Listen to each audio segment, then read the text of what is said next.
Alright everybody, what's up? We are here with a first-person view cast. We've got just below 7k MMR Showtime there, who's going to be facing off against Serral. And we get to watch the greatest player of all time's first-person view as he does play a stream. And he's been playing some really interesting builds. I think this might have been his first practice session right after winning the World Championship. So let's take a look at the Eyes of a God and let's see how he does. Now, already, he hasn't doubled up this worker on this bottom mineral patch, and it's triggering me. Serral, stop spamming your camera locations. You've got 2 workers that aren't doubled up. What are you doing, mate? Oh my god, this is literal incompetence, guys. He's reading chat. Look at him. He's looking off to the side. He's reading Twitch chat right now. He finally doubled it up with a new worker coming out.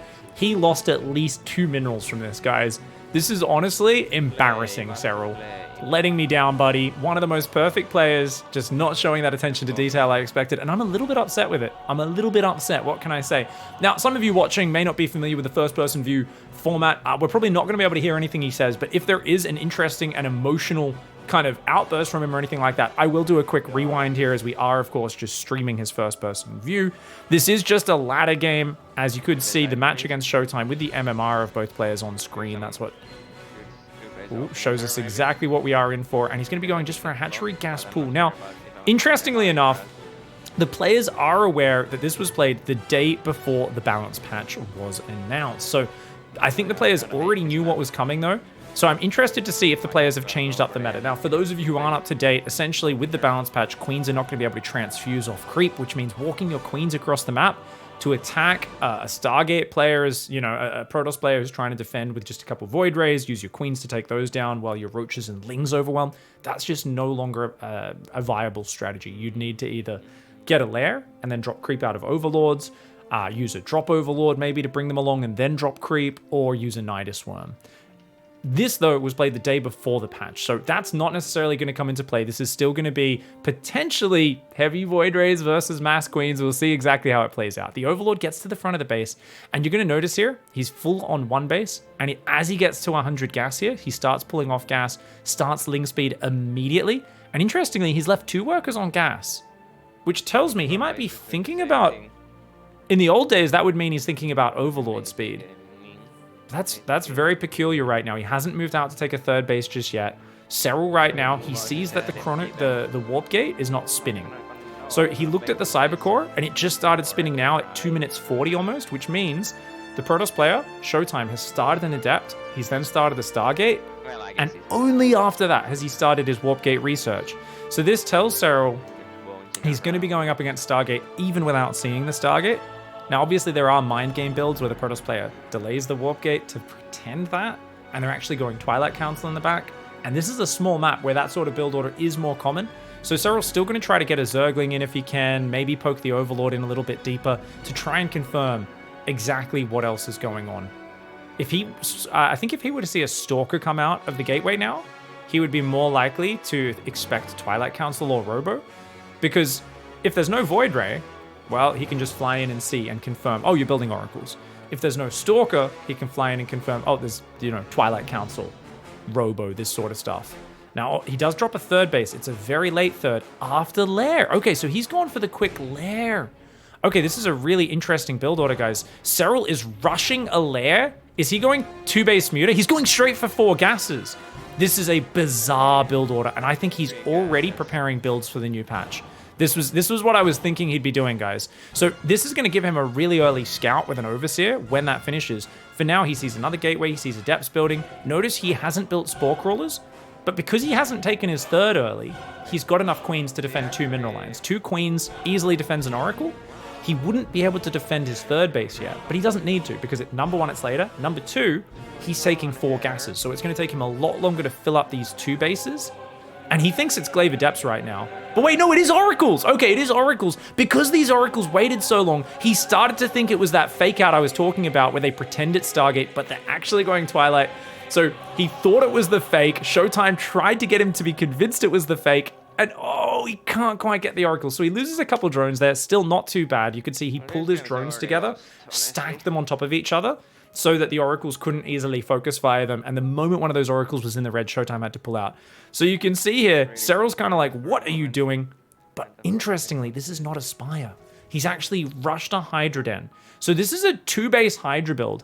Now, there's a Vietnamese guy called Mio Micah who's like, yeah, this has always been the best way to play Zerg versus Protoss. This is the best build of all time, 2-base Hydra. Meanwhile, there's people who are actually good at building economy in the game. And don't get me wrong, I'm not saying Mio Micah's bad, but he is terrible at building economy and getting ahead. He is amazing at finding weird timings that kill people, and he's been doing 2-base Hydra Ling versus Protoss for a long time. But it's cool now that already anticipating the fact that, hey, I'm not going to be able to use queens as well. Oh, never mind. Hold that thought. Oracles come in. They get 1 queen, 2 queen, and a Hydra go down. His other Hydras are popping up. Remember, guys, Oracles are the natural predator of Hydras, but the Oracles are running low on energy. And, okay, it looks like, I think he killed 1 Oracle, right? And then he almost gets another one, but he loses queens. He loses drones. This is a very awkward start now for Serral, who's going to load up the minivan, and he's going to unload 8 angry children inside the Protoss' main base. Hopefully get some damage done on the workers. Behind this, though, he sees that third base has just as many workers as he has on his third, and this is a scary sight. As a Zerg player, if the Protoss player has as many workers on their third as you do, it's just not a good sight. And look at that. The Oracles defend his Zergling minivan. He's got to pull right out of there, try to save those Zerglings. This is good because it's a very low-cost pressure that keeps the Protoss player busy, makes him warp in a Stalker, which maybe he wasn't intending to do. But it's still kind of awkward right now, just because his economy does suck balls. He's behind on economy. Does he have Hydras? Yes. They scale really well. You can see that he's adding a Baneling Nest, and that's because he already saw a lot of Zealots warping in. And he knows that if charged Zealots can just get on top, there you go, lots of charged Zealots and Sentries. If they can get on top of Hydras, Zealots trade so well, because Zealots are 50% cheaper and way tankier than Hydras, and they have similar damage output, so it's got to be careful there. Few Zerglings do get surrounded, and Serral at this point still does not have a 4th base even started, guys. It is 7 minutes in the game. He's got 3 bases of economy up. Hydras plus Banelings will wreck a charge-focused army. So the real question right now, and what is awkward for the Protoss player, and this is the real strength of Hydralisk styles, is there's many different attack timings that the Zerg could go for. Now that Oracle dive is pretty darn good. That's a very nice trade. Don't want to lose those Oracles though. Showtime's going to hide him in the corner again. And does he lose them?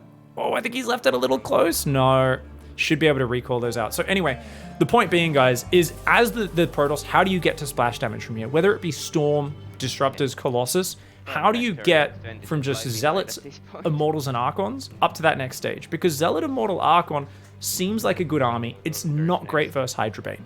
If you have the right fight angle, you have shield batteries healing you, Immortal's going to do okay at just surviving, Archon's going to be very good at killing Ling Bane.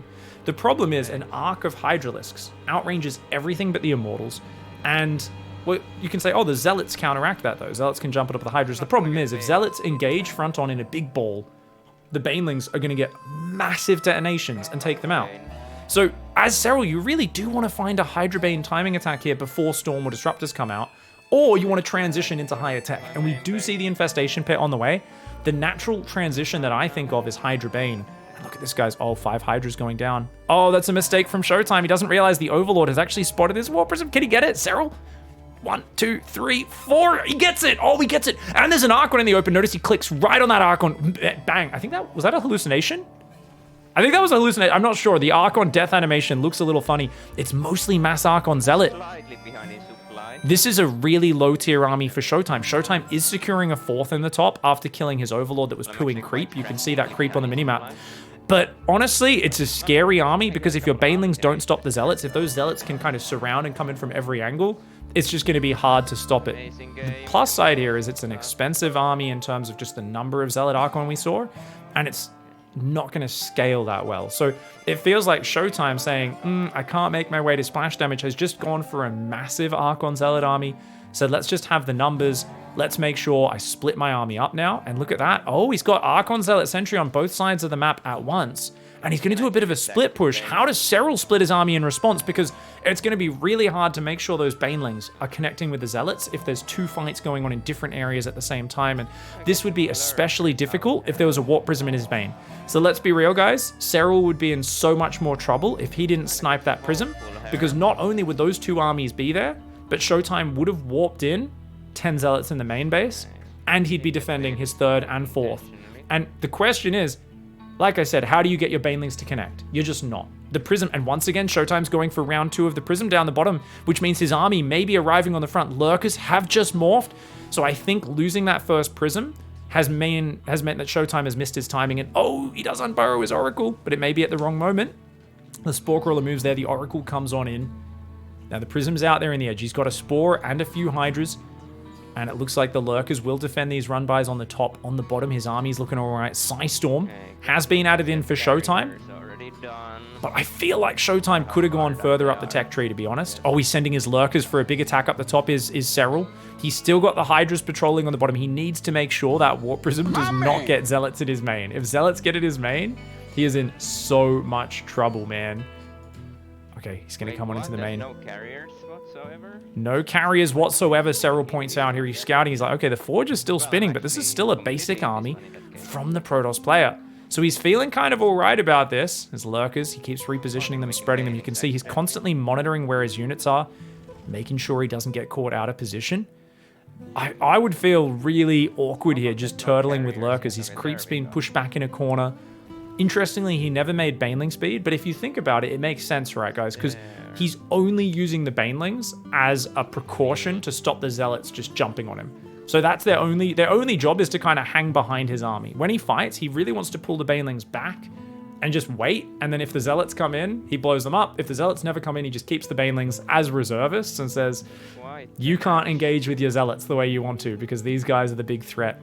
And he's going to go for a big old push here. The Lurkers coming forward. Archons are so short range. Man, this is a terrible army for Showtime versus Lurkers. This is a really awkward army. Those Banelings are going to come in. The Zealots have already been just blasted by the Lurkers. And the problem is those Archons, guys, are really short range. The other problem is I don't like Showtime's angle there. If you're going to engage with Zealot, Archon versus Lurkers, you're playing a melee style army, you really need to come in from multiple angles. He needed to come in with a huge arc, because that way the Lurker splash is going to be more spread out. And now look at this, Serral's even moved his Hydra squad down. He gets the Prism drop, and he's pushing the top at the same time. And this is awesome for Serral, but now he's got very little support left, and those Lurkers getting overwhelmed. You can see what happens when the Zealots are all spread out and the Lurkers are all hitting different targets, all right? But when the Archon Zealot all get stuck behind each other, that's when the Lurker splash does maximum damage. He's still got the Hydra Ball up. It's just very fragile and dangerous. You can see. Well, he says, I can't let the interceptors get launched. So what he means there is if he sits in range for even a full 2 seconds, all the interceptors will launch and all the Zealots will charge on him, and his Hydras will just get overwhelmed. But what he's doing is he's hanging on the edge of the carriers. So anytime those carriers actually start launching interceptors, he quickly moves back, shoot, move, shoot, move, shoot. And the carriers are only able to launch 2 or 3 interceptors. He guns them down. And then if the Zealots were to try to pair up with that, he can kind of fight them on their own. So then the carriers pull back, and then he pushes forward, baits out a few interceptors, and pulls back. So he's dancing on the edge of the carrier's engagement range, and he's not letting the carriers launch all their interceptors. That's really cool. That's something which I always like the idea of stutter stepping a little bit to make sure you can kind of try to bait the interceptors out a few at a time, but I never really thought that pros focused on this that much, so it's cool to hear Serral actually say that.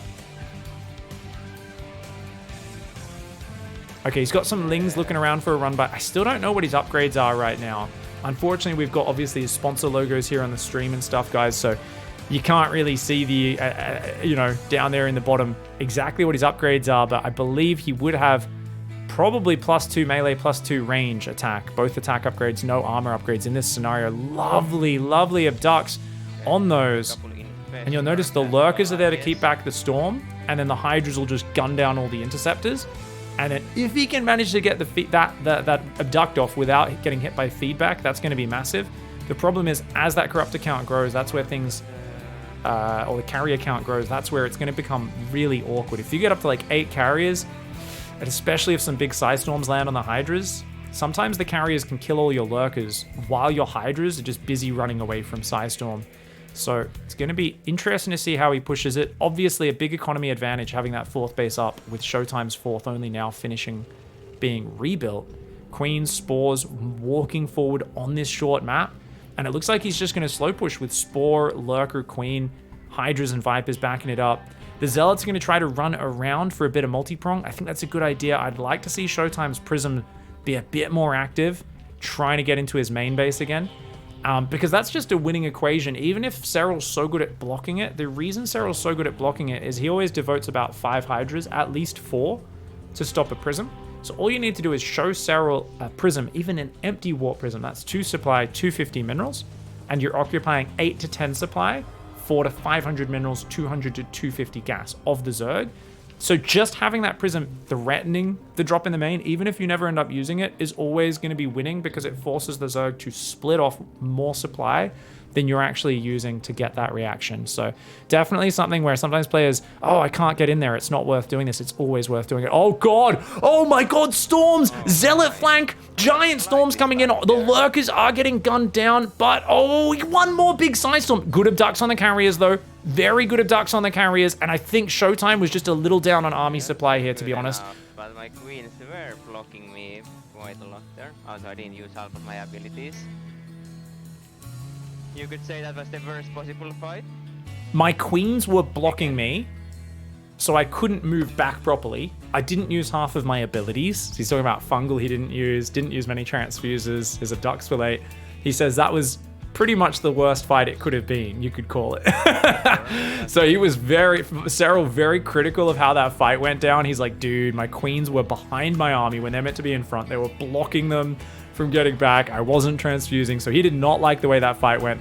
Looks like, though, he's got the critical mass here, and he does get the victory. And guys, this is fascinating because this is a 2-base Hydra build, essentially, with a very late third. I mean, if queens aren't there to threaten a Protoss from being insanely greedy, people are going to need to go back to quick Hydras, potentially, right?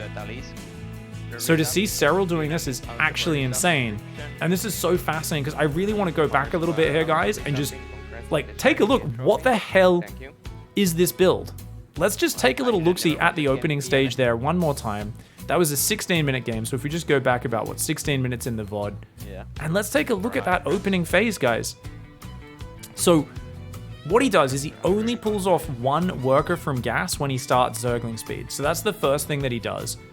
He goes straight for a 3rd queen on the natural. Did he get a 4th queen as well? He does. Okay, so it's immediately 4 queen opening, only pulls 1 off gas, goes immediately for lair as soon as he gets 100 gas off those 2 workers, and then he puts a 3rd worker back on gas. So then his 3rd goes down about 3 minutes 30, about 50 supply. So he's just inject, double creep tumor, next 2 queens, inject. So he's droning up his 2 bases as quickly as he can, getting 2 queens to start spreading creep out very nicely, as well as connecting creep into his main. He goes from 1 gas straight up to 2nd and 3rd gases. He doesn't take the 4th gas till a lot later, so it's a 3 gas kind of Hydra build for a little bit there. You can see here, saturating the gas geysers. Now, my question here is, how does he defend if it is Glaive Adepts? So he puts a Roach Warren down at just after 4 minutes, and that's because he started to think, oh shit, this is Glaive Adepts. Now, you gotta remember, this is all because of the mind game. This is where things get tangled if you think about this as a build order. Because he thought it was Stargate, so he goes for this Hydra build. But then he goes, wait, why haven't I seen an Oracle? Oh shit, it must be Adepts. So he thinks he's being tricked, goes for the kind of delayed Roach Warren that's not really in time to stop fast Glaive Adepts. Then the Oracles show up. He goes, it is actually Stargate. And you're going to see him cancel this Roach Warren and build a Hydra Den, right? I'm pretty sure he cancels that Roach Warren just before it finishes. Because he's like, hey, it's not Glaive Adepts. I mean, this is just ground play. Oh no, he'd already done that? Okay. When I didn't even catch him. Serral is so... When did he cancel it? What? So there's the Roach Warren. We saw it just go down, guys. It just went down. What's going on here? At what point does he cancel? Is it the moment he sees an Oracle, right? So the Oracles are coming into the main. Queen's defending. And there we go. Okay, and there it is. Immediately cancels it upon seeing the Oracles. So you can see if he thinks, oh crap, it actually is a ground play, he will drop a Roach Warren there to get some Roaches out to defend. And it'll turn into like basically a 2-base Roach build. Obviously, you have the 3rd coming up behind it. You can drone it.